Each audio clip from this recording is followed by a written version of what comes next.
Take a breath.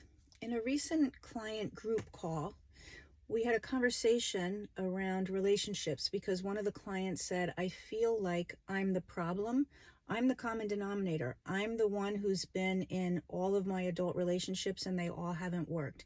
And that is a great place to look at, like, what am I doing? Because that's the only thing we ever have any control over, right? But I wanted to offer you a different perspective if you have ever had that thought, and how our conversation was the other night in a call.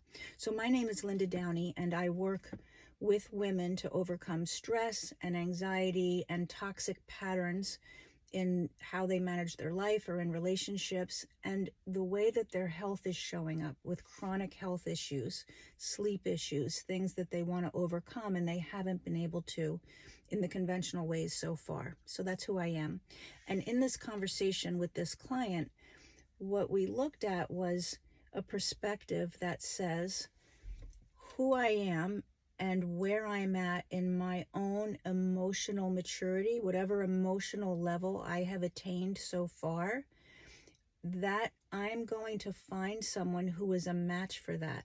We may look very different. So for example, there may be one person in the relationship who isn't very nice, who is nasty, who is controlling, who is abusive.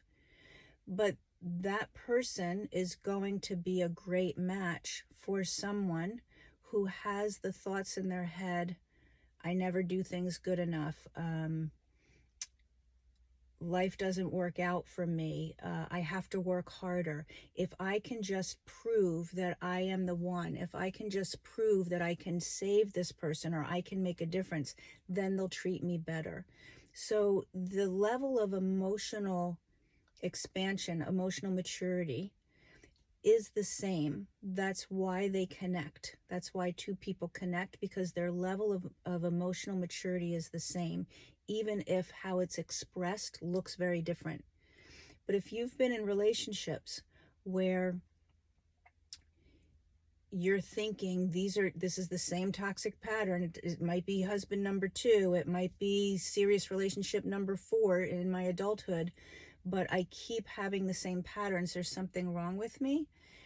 Just consider that you just keep finding someone who is a match on the same level of emotional maturity. And again, each one of those people may look different in how they treat you, but the end result in how you feel is the same. So as we work on the transformational work that I do with my clients, it's working on our relationship with ourself, because who you are with yourself and how you relate to yourself is going to determine how you relate to other people and what you're willing to tolerate from other people. And the level of emotional maturity that you're at is going to determine who's attracted to you. So that's the work that we do. It's not so much going to work on relationships, but the relationship with yourself. Because when you change your own emotional maturity and when you let some of those patterns go that have been part of your behavior since you were very young, then you're going to find yourself attracted to and being interested in other people very different than what you've had in the past. So if you're interested in finding out more about that, how can that work for me? How can I shift my relationships? Put talk in the comments and I'll make sure we connect.